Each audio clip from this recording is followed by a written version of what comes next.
नमस्कार, जय हिंद, सत श्री अकाल। कैसे हैं आप लोग? आई होप कि आप सभी लोग बहुत अच्छे होंगे। दोस्तों, जिस तरह से आप सभी लोगों ने अपना जील बनाया हुआ है, यानी कि उत्साह बनाया हुआ है, इसी तरह से अपना उत्साह बनाए रखिए जब तक कि आपका एग्जाम नहीं हो जाता है। अच्छा, बहुत सारे छात्र क्या करते हैं, जैसे जैसे नजदीक एग्जाम आते जाता है वैसे वैसे क्या करते हैं, अपना जील कम करते जाते हैं और अपने अंदर का जो मोटिवेशन होता है उसको भी कम करते जाते हैं। यानी कि उनको लगता है या तो मेरी तैयारी हो गई है, या उन्हें कई बार यही लगता है कि छोड़ो मेरा नहीं हो पाएगा। और जिसकी वजह से क्या होता है, जो लोग पहले धीरे धीरे कछुए की चाल में चलते रहते हैं वे क्या करते हैं, एकाएक मेहनत करते हैं और निकल जाते हैं। अब आप लोगों को एक तरह से अपना उत्साह कम नहीं करना है, क्योंकि एग्जाम बिल्कुल नजदीक है। बस आपको लगातार मेहनत करते रहना है। दोस्तों, आइए अब बात करते हैं, बिना किसी और बात की चर्चा करते हुए सीधा आते हैं आज के अपने पहले प्रश्न पर, जिसका जवाब आप सभी लोगों को जल्दी से देना है कमेंट बॉक्स में। अच्छा, बहुत सारे छात्र क्या करते हैं, जवाब नहीं देते हैं, वे क्या करते हैं, स्किप कर देते हैं। वे सोचते हैं चलो देखते रहता हूं, जब आंसर आ जाएगा तो देख लूंगा। देखिए, पेन तो आप चलाते नहीं हैं, कम से कम कमेंट जरूर किया करें। जिससे क्या होगा, अगर कमेंट करते रहेंगे तो आपका जो माइंड है वो एक्टिव रहेगा, इसलिए आप कमेंट करते रहा करें। अच्छा, जो लोग वीडियो को देख लिया करें, यानी क्लास को देख लिया करें, वे क्या किया करें, जाते जाते एक कमेंट डालकर जरूर जाया करें। कम से come good morning, good evening, good afternoon, जो भी चल रहा हो, इतना तो मोरालिटी दिखाइए ही, इतना तो नैतिकता आपके अंदर होनी ही चाहिए कि कम से कम आप बता कर जाएं, जिससे हमें ये पता चल सके कि हाँ, कितने हमारे छात्र हैं जो लगातार हमारे साथ जुड़े हुए हैं, और जिसकी वजह से मैं ज्यादा से ज्यादा मेहनत करके उन्हें सारी चीजें प्रोवाइड कराऊं। चलिए, आइए अब बात करते हैं पहले क्वेश्चन के बारे में। तो दोस्तों, प्रश्न में यही कहा जा रहा है कि कंप्यूटर का मुख्य पटल क्या कहलाता है? मदरबोर्ड, फादरबोर्ड, कीबोर्ड और ये सभी। जल्दी से दोस्तों इस प्रश्न का जवाब दीजिए। सही जवाब देने वाले को उसे एक टॉफी मिलेगी। सही जवाब देने वाले बच्चे को एक टॉफी मिलेगी। अब कुछ लोग कह रहे होंगे सर कहते टॉफी मिलेगी, आप सही जवाब दीजिए, आपको टॉफी मिल जाएगी आपके हाथ में। चलिए बात करते हैं दोस्तों इसके आंसर के बारे में। इसका आंसर हो जाएगा, पहला सही हो जाएगा, यानी मदरबोर्ड की बात करते हैं तो कंप्यूटर का जो मुख्य पटल है दोस्तों वो क्या है, मदरबोर्ड है। ठीक है, अब आइए बात करते हैं इसी के साथ अगले प्रश्न के बारे में। पीसी का फुल फॉर्म क्या है? यानी कि पीसी का पूरा नाम क्या है, यानी कि इसका फुल फॉर्म क्या है दोस्तों? जल्दी से इसका आंसर बताइए पीसी के फुल फॉर्म के बारे में। पहला ऑप्शन कहता है पब्लिक कंप्यूटर, दूसरा ऑप्शन कहता है पर्सनल कंप्यूटर, तीसरा ऑप्शन कहता है प्राइवेट कंप्यूटर, और चौथा ऑप्शन कहता है बी और सी सही है। जल्दी से दोस्तों इस प्रश्न का सही जवाब दीजिए। देखते हैं हमारे कितने ऐसे मित्र हैं जो इस प्रश्न का जवाब दे पाते हैं। दोस्तों जल्दी से इस प्रश्न का जवाब दीजिए, जल्दी से इस प्रश्न का जवाब दीजिए। देखते हैं हमारे कितने मित्र हैं ऐसे जो इस प्रश्न का सही जवाब दे पाते हैं। तो ऐसे में अगर देखा जाए तो इसका सही जवाब हो जाएगा दोस्तों बी सही हो जाएगा। तो इसका सही जवाब कौन सा सही हो जाएगा? बी सही हो जाएगा। इस बात को जरूर ध्यान रखिएगा। पर्सनल कंप्यूटर की बात करते हैं तो इसका जवाब हो जाएगा पर्सनल कंप्यूटर। चलिए नेक्स्ट बात करते हैं, यानी कि इसी के साथ बात करते हैं अगले प्रश्न के बारे में, जिसका जवाब आप लोगों को कमेंट बॉक्स में देना है। प्रश्न में ये कहा जा रहा है कि एक्सेसरीज जिस स्थान पर या सिस्टम यूनिट से जुड़ते हैं उसे क्या कहते हैं? पहला ऑप्शन कहता है रिंग, दूसरा ऑप्शन कहता है पोर्ट, तीसरा ऑप्शन कहता है बस, चौथा ऑप्शन कहता है ये सभी या एस। जल्दी से दोस्तों इस प्रश्न का जवाब दीजिए कि सही जवाब क्या होने वाला है। तो एक्सेसरीज जिस स्थान पर यूनिट से जुड़ते हैं उसे क्या कहा जाता है, आपको ये बताना है। ठीक है, तो आइए बात करते हैं इसके आंसर के बारे में। तो इसका सही जवाब हो जाएगा पोर्ट सही हो जाएगा। ये बातें आप ध्यान रखिएगा, यानी कि ऑप्शन नंबर बी जो होगा दोस्तों वो सही होगा। कंप्यूटर में आईबीएम का पूरा नेम क्या है? कंप्यूटर में आईबीएम का पूरा नेम क्या है? आईबीएम का पूरा नेम क्या है दोस्तों? जल्दी से बताइए। International business machine, international brain machine, Indian brain machine और इंडियन बिजनेस मशीन। दोस्तों जल्दी से इस प्रश्न का जवाब दीजिए कि सही जवाब क्या हो जाएगा। कंप्यूटर में आईबीएम का पूरा नेम क्या है? कंप्यूटर में आईबीएम का पूरा नेम क्या है? International business machine, international brain machine, Indian brain machine और इंडियन बिजनेस मशीन। दोस्तों सही जवाब जल्दी से दीजिए। देखते हैं हमारे कितने ऐसे मित्र हैं जो इस प्रश्न का सही जवाब दे पाते हैं। तो कंप्यूटर में आईबीएम का मतलब हो जाता है, ये तो देख लीजिएगा एक बार मुझे, यानी कि आंसर जो दे रहा है यहाँ पर ए सही दे रहा है। यानी कि इंटरनेशनल बिजनेस मशीन की बात करते हैं, यानी कि ऑप्शन नंबर जो ए हो जाएगा वो सही हो जाएगा। ऑप्शन नंबर ए की बात करते हैं, ये सही हो जाएगा। ठीक है, बाकी अगर आप लोग एक बार इंटरनेट पर चेक कर लीजिएगा आईबीएम का फुल फॉर्म क्या होगा। चलिए एक बार मैं चेक करके आपको बता देता हूं। आईबीएम का फुल फॉर्म की बात करते हैं, आईबीएम के फुल फॉर्म के बारे में बात कर लेते हैं। आइए एक बार मैं आपको चेक करके बताता हूं, हमारे पास भी इंटरनेट है। हाँ, तो सबसे अच्छी बात तो ये है कि यहाँ पर भी इंटरनेट मौजूद है। तो आइए एक बार देखते हैं आईबीएम का फुल फॉर्म। ठीक है, आईबीएम के बारे में, आईबीएम का फुल फॉर्म भाई, फुल फॉर्म की बात करते हैं। वैसे तो इसमें वही दिखा रहा है, इन कंप्यूटर में देख लेते हैं कंप्यूटर में क्या कहा गया है। यहाँ, हाँ यहाँ पर सही आया है, तो ऑप्शन वाला गलत है दोस्तों। यहाँ पर आप लोग ध्यान रखिएगा कि इंटरनेशनल बिजनेस मशीन की बात करते हैं, इंटरनेशनल बिजनेस मशीन की बात करते हैं। ठीक है, तो इसका जो आंसर हो जाएगा दोस्तों, पहला जो ऑप्शन हमने दिया था वो गलत था, पहला ऑप्शन जो हमने आपको बताया था वो गलत था। तो इंटरनेशनल बिजनेस मशीन की बात करते हैं तो आईबीएम का फुल फॉर्म हो जाएगा। तो ये बातें आप जरूर ध्यान रखिएगा, एक कंप्यूटर से ही रिलेटेड है। यहाँ पर लिखा हुआ है कि आईबीएम का फुल फॉर्म इन कंप्यूटर की बात करते हैं। एक बार और एक आध देख लेता हूं मैं, एक बार और देख लेता हूं ताकि क्लियर हो जाए। ये क्या है, एक मिनट, सॉरी, इसका जो सही जवाब हो जाएगा the full form IBM international machine corporation is global IT and outsourcing company is are respected name in the sector की बात करते हैं। तो दोस्तों अगर what is the computer, what is the full form IBM in computer की बात करते हैं तो इंटरनेशनल बिजनेस मशीन कॉर्पोरेट की बात, हाँ यही सही है। तो आइए एक बार देख लेते हैं, एक मिनट दोस्तों। यहाँ पर है इंटरनेशनल बिजनेस मशीन, हाँ सही है, बिल्कुल सही है, ऑप्शन नंबर पहला ही सही है, बिल्कुल सही है, इंटरनेशनल बिजनेस मशीन ही था। एक बार फिर से मैं आपको दिखा देता हूँ इंटरनेट पर, इंटरनेशनल बिजनेस मशीन, यानी कि पहला ऑप्शन ही सही है, बिल्कुल सही है, पहला ऑप्शन कहीं से कहीं तक कोई गलत नहीं है। ठीक है, अब आप लोगों को देखने की आवश्यकता नहीं है। ठीक है, हम बिल्कुल राइट हैं। चलिए अब आइए बात करते हैं इसी के साथ अगले प्रश्न के बारे में, जिसका जवाब आप सभी लोगों को देना है। देखिए प्रश्न में ये कहा जा रहा है कि विशेष प्रकार के संगीत उपकरणों को साउंड कार्डों से कौन सा पोर्ट जोड़ता है।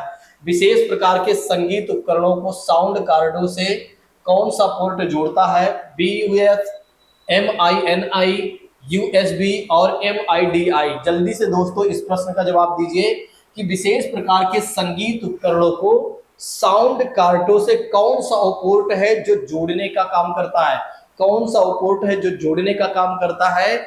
जल्दी से इस प्रश्न का जवाब दीजिए, जल्दी से इस प्रश्न का जवाब दीजिए दोस्तों। आइए बात करते हैं इसके आंसर के बारे में। तो इसका सही जवाब हो जाएगा दोस्तों डी सही हो जाएगा, MIDI की बात करते हैं जो संगीत उपकरणों को क्या करता है, साउंड कार्डों से जोड़ता है। तो साउंड कार्डों से कौन जोड़ता है, तो MDI की बात करते हैं, यानी कि MIDI की बात करते हैं, यानी कि इसका जो सही जवाब हो जाएगा डी सही हो जाएगा। जल्दी जल्दी आप लोग आंसर दिया करें। बहुत सारे छात्र आते हैं और वे स्किप करके चले जाते हैं, उनको लगता है कि कुछ नया मिलना चाहिए। देखिए नया क्या होता है मेरे तो ये नहीं समझ में आता। नया क्या होता है, ये राजपाल की कॉमेडी तो है नहीं, ये बात आप भी जानते हैं। कहीं ना कहीं यहाँ पर एजुकेशन वाली चीजें चल रही है, तो यहाँ पर कुछ आपको नया मतलब कुछ ऐसी चीजें नहीं मिलेंगी कि हाँ जहाँ पर आपको मजा मिल जाए। देखिए हाँ, अगर आप चीजों को अच्छे तरीके से आप पढ़ने के वे में चीजों को देख रहे हैं तो निश्चित तौर पर सारी चीजें आपको नई ही मिल रही हैं, ऐसी कुछ भी नहीं है जो पुरानी है। आप सोचिए क्या आप इसके बारे में जानते थे क्या, अगर जानते थे तो एक बार अगला आंसर अगले क्वेश्चन का आंसर बताइएगा आप लोग। ठीक है, जिसको ये लगता है मुझे पता है तो इसका आंसर वो दे। ठीक है, तो जो चीजें नहीं पता है उन सब चीजों को एक्सेप्ट करिए, स्वीकार करिए और चीजों को समझिए, पढ़िए, क्योंकि आप पढ़ रहे हैं 2 घंटे 1 घंटे जो भी आप देख रहे हैं वीडियोज के माध्यम से पढ़ रहे हैं या वीडियोज को देख रहे हैं या पढ़ रहे हैं जिस माध्यम से भी, उस पर थोड़ा सा समय स्पेंड करिए, बार बार इधर उधर मत भटकिए। ठीक है, तो संपूर्ण कार्य प्रणाली कंप्यूटर प्रणाली के लिए संप्रेषण नियंत्रण करता है। पहला ऑप्शन कहता है मदरबोर्ड, दूसरा ऑप्शन कहता है प्रोसेसर, तीसरा ऑप्शन कहता है सेमीकंडक्टर और चौथा ऑप्शन कहता है दोस्तों कि को प्रोसेसर। जल्दी से इसका जवाब दीजिए, जल्दी से दोस्तों इसका जवाब दीजिए कि इसका सही जवाब क्या हो जाएगा, इसका सही जवाब क्या हो जाएगा, इसका सही जवाब क्या हो जाएगा। चलिए जल्दी से दोस्तों इसका सही जवाब दीजिए। संपूर्ण कंप्यूटर की कार्य प्रणाली के लिए संप्रेषण को जो नियंत्रण करता है वो कौन है, मदरबोर्ड है। अच्छा, बहुत सारे छात्रों ने इस प्रश्न का सही जवाब दिया भी है, बहुत सारे छात्रों ने इस प्रश्न का सही जवाब दिया भी है, जो कि वे लोग बिल्कुल राइट हैं। ठीक है, मैं मान सकता हूं कि उन्हें आता ही है। चलिए अब आइए बात करते हैं दोस्तों अगले प्रश्न के बारे में। डिस्क को पढ़ने के लिए प्रयोग में आने वाला हार्डवेयर है। आपको ये बताना है कि डिस्क को पढ़ने के लिए प्रयोग में आने वाला हार्डवेयर कौन सा है। पहला ऑप्शन कहता है सीपीयू, दूसरा ऑप्शन कहता है फ्लॉपी डिस्क, तीसरा ऑप्शन कहता है डिस्क ड्राइव और चौथा ऑप्शन कहता है दोस्तों हार्ड ड्राइव। जल्दी से दोस्तों इस प्रश्न का जवाब दीजिए, फटाफट आंसर करते चलिए और हो सके तो आप लाइक शेयर सब्सक्राइब भी करते चलिए। ठीक है। अच्छा, बहुत सारे छात्र हमारे पढ़ते हैं लेकिन वे कई बार सिलेक्ट नहीं हो पाते हैं। देखिए, सफलताएं असफलताएं उन्हीं को ही मिलती है जो प्रयास करते हैं। अब जो कुछ प्रयास ही नहीं करता उसे भला सफलता और असफलता से क्या मतलब है। ठीक है, तो आप सोचिए एक बार, आप जो है एक वीर योद्धा हैं और जो योद्धा होते हैं वो ये नहीं डरते हैं और ना ही उनके मन में ये संदेह होता है कि मैं जीतूंगा या हारूंगा। उन्हें पता है कि मैं आगे बढ़ रहा हूं, मैं मेहनत कर रहा हूं, तो या तो जीत होगी या तो हार होगी। कहने का मतलब ये है कि ना तो मैं कभी हारता हूं ना कभी एक तरह से जीतता हूं, मतलब हमेशा मैं सीखता हूं। तो कहीं ना कहीं एक तरह से अगर देखा जाए तो हमेशा हारने को ये मान के चलिए कि आप लर्निंग कर रहे हैं। तो लर्निंग के हिसाब से आप चीजों को देख कर चलिए तो निश्चित तौर पर आप जरूर सेलेक्ट होंगे। ऐसे में अगर देखा जाए तो इसका सही जवाब हो जाएगा सी सही हो जाएगा। कौन सा सही हो जाएगा, सी सही हो जाएगा। डिस्क ड्राइव की बात करते हैं तो ये क्या है कि पढ़ने के लिए प्रयोग में आने वाला एक हार्डवेयर है। इलेक्ट्रॉनिक कंपोर्टेबल वाले थिन प्लेट या बोर्ड को क्या कहा जाता है। पहला ऑप्शन कहता है कि कंपोनेंट, हाँ कंपोनेंट वाले थिन प्लेट या बोर्ड को क्या कहा जाता है, हार्ड डिस्क, रोम, रैम और सर्किट बोर्ड। जल्दी से दोस्तों इस प्रश्न का जवाब दीजिए, जल्दी से इस प्रश्न का जवाब दीजिए। देखते हैं हमारे कितने ऐसे मित्र हैं जो इस प्रश्न का सही जवाब दे पाते हैं। तो इसका जो सही जवाब हो जाएगा सर्किट बोर्ड की बात करते हैं तो this option will be right दोस्तों, यानी कि डी ऑप्शन सही हो जाएगा। ठीक है, तो इलेक्ट्रॉनिक कंपोनेंट कंपोनेंट वाले थिन प्लेट का या बोर्ड को क्या कहा जाता है, तो सर्किट बोर्ड कहा जाता है, सर्किट बोर्ड कहा जाता है। अब आइए बात करते हैं इसी के साथ अगले प्रश्न के बारे में कि एक्सप्रेशन कार्ड किसे कहा जाता है, यानी कि किसमें इंसर्ट किए जाते हैं। तो एक्सप्रेशन कार्ड किसमें इंसर्ट किए जाते हैं, सीपीयू में, पेरिफेरल डिवाइस में, स्लॉट में और पिक्स में। जल्दी से दोस्तों इस प्रश्न का जवाब दीजिए, जल्दी से इस प्रश्न का जवाब दीजिए। देखते हैं हमारे कितने ऐसे मित्र हैं जो इस प्रश्न का सही जवाब दे पाते हैं। बहुत जल्द ही मैं आप लोगों को, देखिए अभी आप बेसिक करते चलिए, जो वर्ड और एक्सेल से ज्यादा क्वेश्चन पूछे जाते हैं अभी मैं इसलिए नहीं करा रहा हूं क्योंकि आगे चलकर आप भूल जाएंगे और फिर आपको भी लगेगा मेरा तैयार हो चुका है। इसलिए मैं चाह रहा हूं कि अभी जो इधर उधर के जो क्वेश्चन है चिंटू पिंटू वाले जो है उनको करवा देता हूं। और जब क्या होगा कि एक तरह से आपका एग्जाम ज्यादा नजदीक आ जाएगा, मतलब थोड़ा सा और नजदीक आ जाएगा, तो जो और भी चीजें हैं जैसे फुल फॉर्म की बात करते हैं, कुछ शॉर्ट कीज की बात करते हैं और दूसरी बात करते हैं जो आपके वर्ड से और एक्सेल से क्वेश्चन पूछे जाते हैं उनको मैं करवा दूंगा। 2-3 क्लास में सारा कंप्लीट हो जाएगा। ठीक है, इतना बड़ा भी नहीं है कि हाँ बहुत ज़्यादा बड़ा है, वैसे तो है बहुत बड़ा सिलेबस लेकिन आपके एग्जाम के लिहाज से इतना भी बड़ा नहीं है। ठीक है, तो इसलिए आप लोग चिंता मत करिए और मैं करवा दूंगा। ऐसे में अगर देखा जाए इसका सही जवाब हो जाएगा स्लॉट सही हो जाएगा। कौन सा सही हो जाएगा दोस्तों, सही जवाब स्लॉट सही हो जाएगा। ठीक है, फटाफट आंसर करते रहा करें। कंप्यूटर की घड़ी की स्पीड की गणना में किसमें की जाती है, कंप्यूटर की घड़ी की स्पीड की गणना किसमें की जाती है, बिट में, मेगाबाइट में, गीगाबाइट में, इनमें से कोई नहीं, इनमें से कोई नहीं दोस्तों। जल्दी से जवाब दीजिए, जल्दी से। कंप्यूटर की घड़ी की स्पीड की गणना किसमें की जाती है, किसमें की जाती है। तो ऐसे में अगर देखा जाए तो इसका सही जवाब हो जाएगा दोस्तों बिट हो जाएगा। तो इसका सही जवाब हो जाएगा बिट सही हो जाएगा। Option number A will be right दोस्तों। तो कंप्यूटर की घड़ी की स्पीड की गणना किसमें की जाती है? तो बिट में की जाती है। किसमें की जाती है? बिट में की जाती है। आइए इसी के साथ बात करते हैं अगले प्रश्न के बारे में कि मदरबोर्ड में क्या रहता है जो मदरबोर्ड को पर सीपीयू को दूसरे पुर्जों से जोड़ता है। तो मदरबोर्ड में क्या रहता है जो मदरबोर्ड पर सीपीयू को दूसरे पुर्जों से जोड़ता है?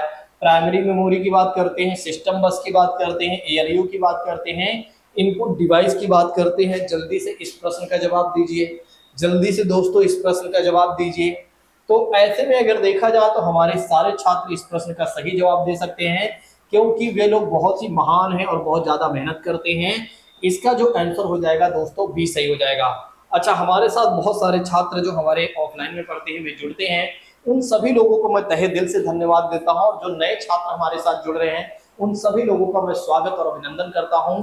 आप हमारे साथ जुड़िए और हम पर विश्वास कीजिए। मैं दावा करता हूं कि आपके विश्वास को मैं टूटने नहीं दूंगा।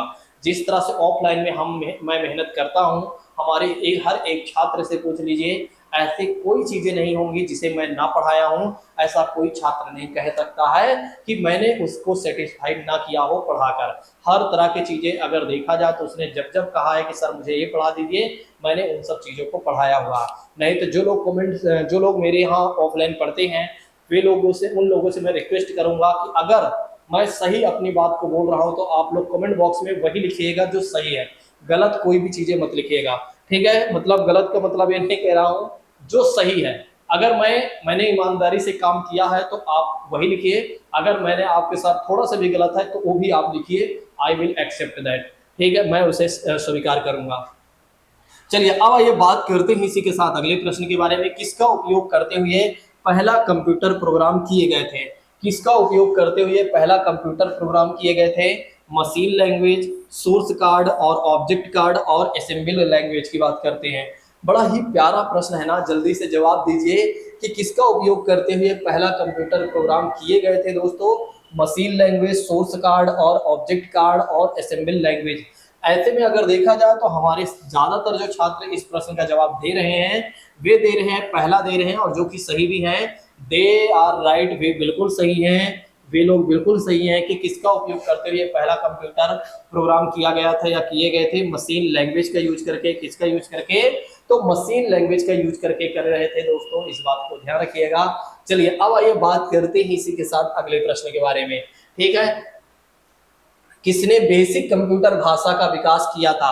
अच्छा, बहुत सारे छात्र जो होते हैं हमारे यहाँ ऑफलाइन पढ़ते हैं ना, वो बड़ा डिस्टर्ब करते हैं कई बार, तो मैं उन्हें इस तरह से एक बार अगर देख लेता हूँ तो वे लोग शांत हो जाते हैं। हाँ, तो चलिए बात करते हैं इसी के साथ अगले प्रश्न के बारे में। किसने बेसिक कंप्यूटर भाषा का विकास किया था? निकोलस बर्थ की बात करते हैं, जिम क्लार्क की बात करते हैं, निकोलस बर्थ और जॉन जीवी कैमी। जल्दी से दोस्तों इसका सही जवाब दीजिए, इसका सही जवाब दीजिए। किसने बेसिक कंप्यूटर भाषा का विकास किया था? वो कौन व्यक्ति था जिसने बेसिक कंप्यूटर भाषा का एक तरह से विकास किया था दोस्तों? जवाब दीजिए। तो ऐसे में अगर देखा जाए तो हमारे जो छात्र हैं इस प्रश्न का जो जवाब दे रहे हैं वे डी दे रहे हैं, जो कि बिल्कुल सही है। वे लोग पढ़ते भी हैं और आता भी उन्हें है। तो बेसिक कंप्यूटर भाषा का विकास जो होता है डी सही होता है।